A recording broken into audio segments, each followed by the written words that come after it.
Okay, let's talk about that blood moon that's coming on Friday. Okay, so there are things you should do and things you should not do during this full moon. So let's chat about it while I get ready for work. Okay, so what even is a blood moon? So this usually happens during an eclipse, maybe 2 or 3 times a year. And it's when you have the sun and the moon and earth that are perfectly aligned. The sun is kind of peeking around the earth like peekaboo, and it's hitting the moon, which creates this kind of reddish glow.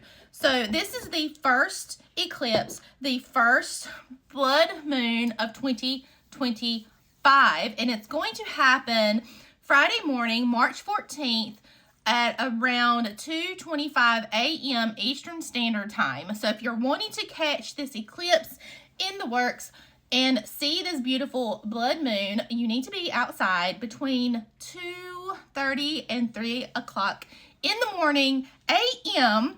Friday. The March full moon is also known as the worm moon traditionally because this is when you really see the first signs of spring, because the earthworms are going to start showing themselves in your garden again.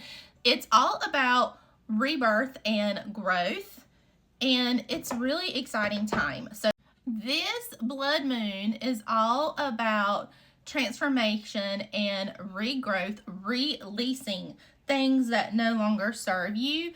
And there are a few different rituals that you can do to correlate with this energy. So one of the things that you would want to do is just to release and let go. And a simple way to do that is to take a black candle, and you can carve in anything that is not serving you any longer. It could be a person, it could be a situation, anything that has been holding you back. Maybe it's bad habits or hobbies. Is there such thing as a bad hobby?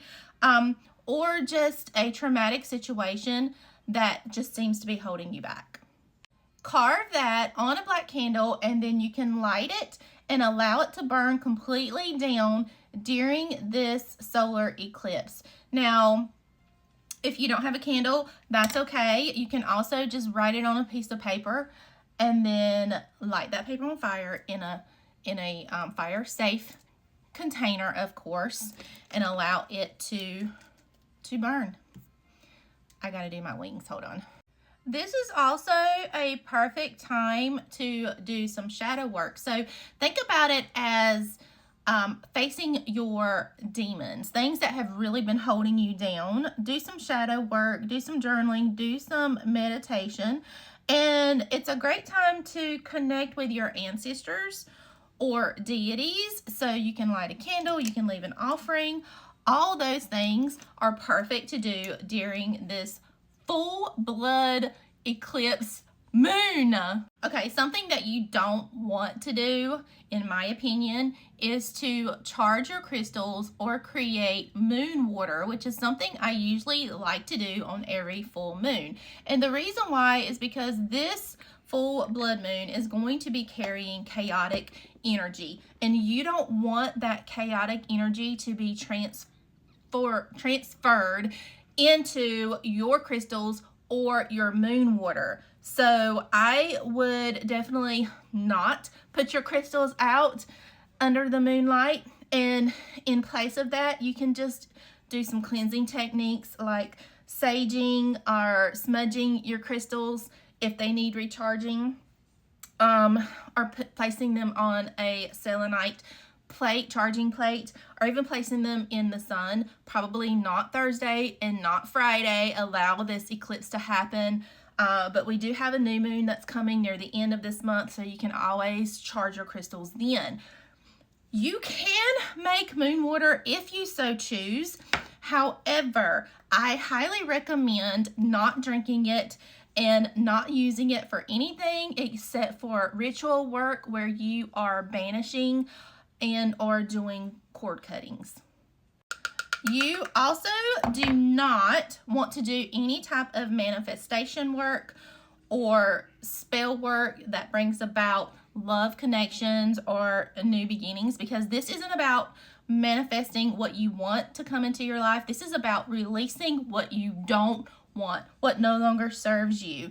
So don't do any type of manifesting or spell work that promotes anything new into your life. Save that for the new moon that is going to be here at the end of this month.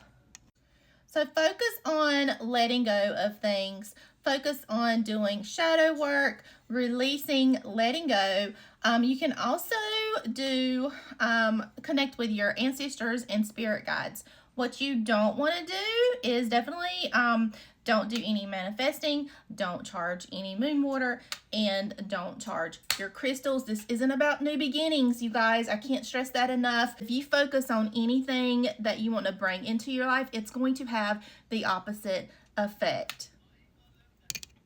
As far as how you guys might be feeling during this full moon, if you are a Virgo or Pisces, you're gonna really be feeling this energy because the moon is in Virgo and the sun is in Pisces. For everybody else, you could be very emotional or have a lot of emotions that come up, maybe unresolved issues.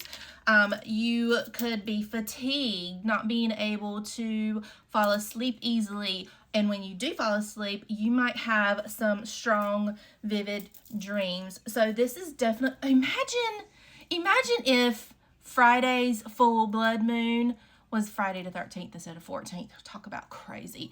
But this is all about chaotic energy and releasing and letting go, you guys. So let me know in the comments how you're feeling and if you're going to be doing any type of rituals to celebrate this amazing energetic moon. Blessed be.